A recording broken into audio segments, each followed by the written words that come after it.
Hello, it's Mr Curtis Lee-Smugg here, and I'd like to give you a simple guide to the benefits of Brexit. Now, this is a very impressive report. We asked them to do at least 100 pages, and they managed 101, so there you are.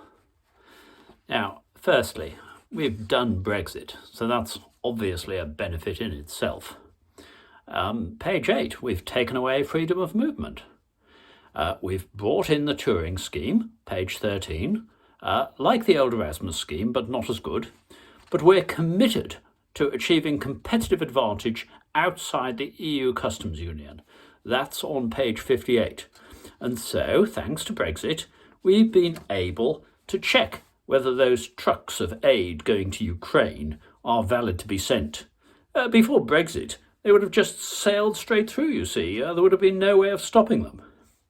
However, there are all sorts of things which you could do before Brexit, which we can still do. So there you are. Stick that in your memes and tweet it, eh, Ramonas? Britain has quite a number of sectors of the economy that made quite a lot of money before Brexit, and you can read about this from page 34 up to page 100 in the report. No idea what's going to happen after Brexit, but you know, it could be more. We're going to be able to stop all sorts of standardisation. What could you do with that? The possibilities are endless.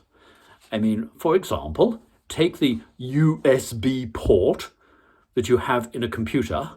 We could make a special version of that in the UK. We could call it the UK SB port, just for computers made in Britain.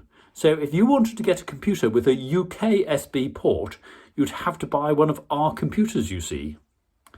Now, obviously, there are all sorts of crowning achievements already. There are three which this report lays particular emphasis on pages 9 and 10. Now, I know it's obvious, but without Brexit, we wouldn't have been able to have the blue passports, well, nearly blue, which are very different conditions to the EU passport, I can tell you.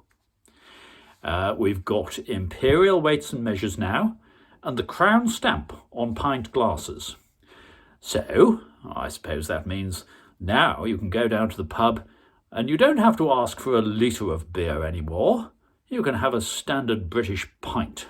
Now, litres don't really work if you're buying a round, which is what we do in Britain, you see. We're complementary and inclusive.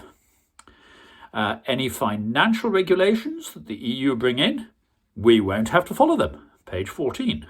Giving much more freedom to our creative financial friends. And you'll now be able to be uninsured if you're driving on private land. Page 16 of the report. More British freedoms. We're expecting a lot more unicorns in post-Brexit Britain. It says that on page 40. You just can't begin to count the benefits of Brexit. We've been reforming our public procurement rules, page 11, so that the public sector doesn't have to go through some rigorous process to look for best value for money and can simply place the contracts with our chums, who we know and trust. We are entitled now to an independent sanctions policy, page 20. That means we can be particularly lenient on the Russian oligarchs, whose funding is so crucial to the future of the Conservative Party.